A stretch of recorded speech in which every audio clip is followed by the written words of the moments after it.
জানেন কি, আপনার দেওয়া সেই আঙুলের ছাপ ব্যবহার করে এখন আপনার অজান্তেই হাজার হাজার সিম কার্ড চালু হচ্ছে। আপনার নামে রেজিস্টার হওয়া সেই সিম ব্যবহার করেই চলছে অপহরণ, চাঁদাবাজি, ব্ল্যাকমেলিং, এমনকি জঙ্গি কার্যকলাপ। আজকের এই এপিসোডে দ্য রিভিল মাস্টার ফাঁস করবে কিভাবে কিছু অসাধু চক্র সরকারের চোখে ধুলো দিয়ে এই ভয়ঙ্কর জালিয়াতি চালাচ্ছে এবং কিভাবে আপনার সাধারণ একটা সিম কার্ড কেনা আপনার জীবনকে হুমকির মুখে ফেলে দিচ্ছে। প্রস্তুত থাকুন, কারণ এই তথ্যগুলো হয়তো আপনি আগে কখনো শোনেননি।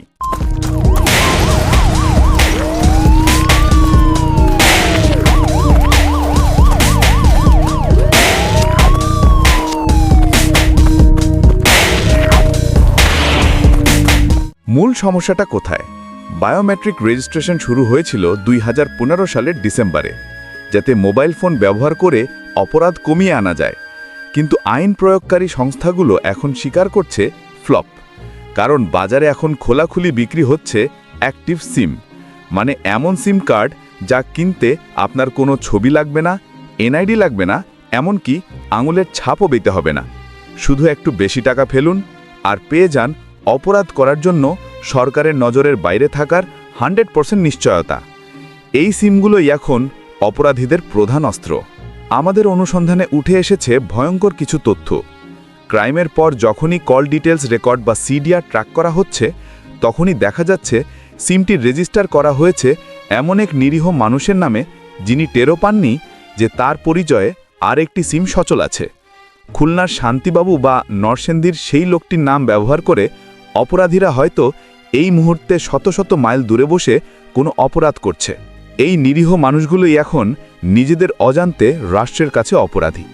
একথা ভাবুন, আপনার সিম কার্ড যদি কোনো বড় জঙ্গি হামলায় ব্যবহার হয়, আপনি প্রমাণের জন্য ছুটছেন আর রাষ্ট্র খুঁজছে আপনাকে।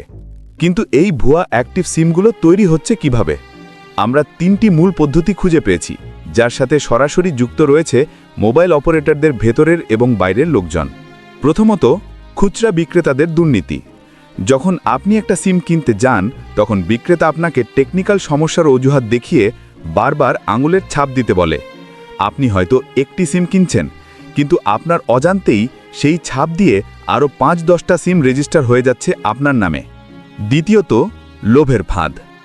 ঢাকা এবং অন্যান্য বড় শহরের উপকণ্ঠে থাকা গরিব এবং কম আয়ের মানুষদের টার্গেট করা হয়। তাদের বিনামূল্যে সিম বা আকর্ষণীয় অফারের লোভ দেখিয়ে বা নামমাত্র কিছু টাকা ধরিয়ে দিয়ে তাদের বায়োমেট্রিক তথ্য নেওয়া হয়। এরপর সেই তথ্য ব্যবহার করে অসংখ্য সিম রেজিস্টার করে চড়া দামে বিক্রি করে দেওয়া হয়। এইখানে মানবিকতার চরম অবক্ষয়। সামান্য কিছু টাকার জন্য একজন গরিব মানুষের জীবনকে ঝুঁকির মুখে ফেলে দেওয়া হচ্ছে। তৃতীয়ত, অপারেটরের ভেতরের মানুষ। সবচেয়ে ভয়ঙ্কর পদ্ধতি হল মোবাইল ফোন অপারেটরদের কিছু অসাধু কর্মকর্তা কর্মচারীর যোগাসজস। তারা কর্পোরেট সিম বা অস্তিত্বহীন ব্যবসার নামে ব্যাকগ্রাউন্ড চেক ছাড়াই হাজার হাজার সিম রেজিস্টার করে দিচ্ছে।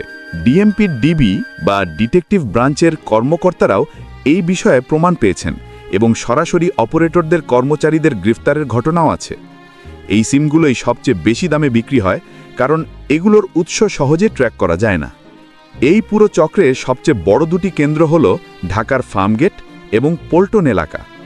এসব জায়গায় মোবাইল অ্যাক্সেসরিজ বিক্রির আড়ালে চলছে হাজার হাজার প্রি রেজিস্টার্ড সিমের রমরমা ব্যবসা। আলাউদ্দিন মৃধার মতো কিংপিনরা দিনের আলোয় দোকান চালাচ্ছে, আর গোপনে তারা দেশের এক প্রান্ত থেকে অন্য প্রান্তে সিমের চালান দিচ্ছে। অবাক হবেন জেনে, এসব সিমের একটি বড় অংশ যাচ্ছে রোহিঙ্গা ক্যাম্পসহ বৃহত্তর চট্টগ্রাম অঞ্চলে, যা দেশের নিরাপত্তার জন্য এক বিশাল হুমকি।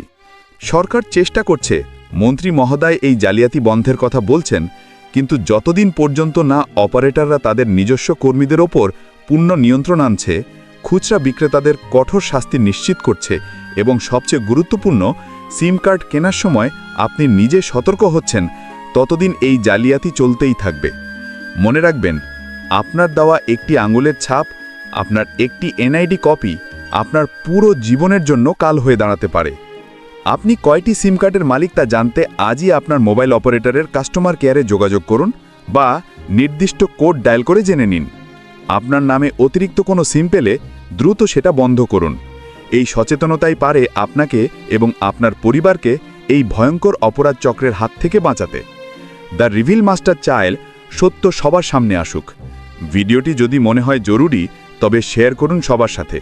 সাবস্ক্রাইব করে আমাদের পাশে থাকুন। দেখা হবে পরের এপিসোডে নতুন কোনো রহস্যের উন্মোচনে।